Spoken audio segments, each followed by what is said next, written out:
remember driving into the Emerson parking area for the first time and thinking it was a lovely and sane place. There were flowers in bloom and free parking. I was interviewed by both Ginger Latham and Chuck Keevil, and the rest is history. Ginger and Chuck were marvelous, elegant physician leaders. They knew how to bring people together, accentuate their strong points. I liked them right away. Emerson to me is a gem. It really is dedicated to patient care. Long before the buzzwords came out about patient-centered care, I think the patient-centered care was the culture of Emerson. Emerson turns out to be the right size for me. I had worked in a large tertiary care center and a small rural practice. I found the right balance at Emerson. This hospital provides a distinctive type of personalized, outstanding health care right here in Concord. I love what I do, and I'm proud to be part of this outstanding medical community.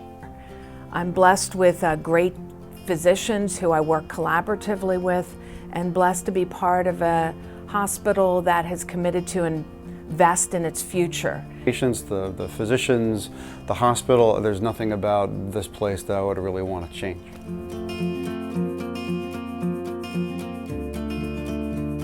It is a privilege to be such an integral part of the life of a child and their family, and frankly breathtaking to watch a child grow up in these snippets of time. The relationship that a pediatrician experiences with their patients and families is different than for other specialties. Many patients treat you as if you were a family member. I have fond memories of the quiet, elderly Asian man I saw briefly every few weeks during the last months of his life. One day, I struck up a conversation with him about his music, and he proudly showed me his CD case containing his collection of classical music favorites. Over time, he became weaker, and the sparkle in his eyes began to fade. The last time I greeted him, he smiled at me and handed over his CD case for me to keep. It is now a cherished possession of mine and one of the nicest gifts I've ever received. I was sitting in my office and the ER called, said they were sending over a patient with severe Lyme arthritis. He came to my office about an hour later around 11 a.m. and was in tough shape. I told him he had a bad case of secondary Lyme disease and needed to get an infusion of IV ceftriaxone. He looked at me and said, "Doc, sorry, but I just don't have the time today. I'm taking my son to a Red Sox-Yankees game at 1 and I'm already late." I implored him to reconsider, but he wouldn't change his mind. He was oriented and alert, so I finally agreed and gave him some strong medication and told him to return the following day. He slowly recovered and did great. I remember my late evening visits to the hospital to check out newborns or admit patients to the floor. New parents were genuinely surprised to see a pediatrician at 9 or 10 o'clock at night examining their brand new baby. At that time of day, as exhausted as I was, I enjoyed having the time to get to know them and patiently answer their questions. If I think back 20 years ago, that was the beginning of the Human Genome Project. As most of you know, that project ended in 2003 and was followed by what we call the Cancer Genome Project, which is still ongoing.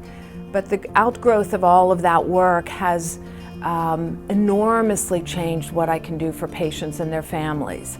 Evolution has gone from science to treating the sickest patients to now treating healthy patients with early stage disease with exceptional cure rates.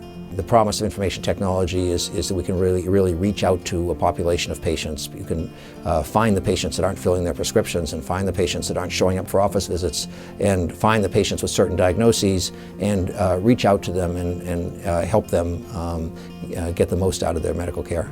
There's been tremendous progress in imaging studies and minimally invasive surgery at Emerson, which allows patients to have better recovery time and better outcomes.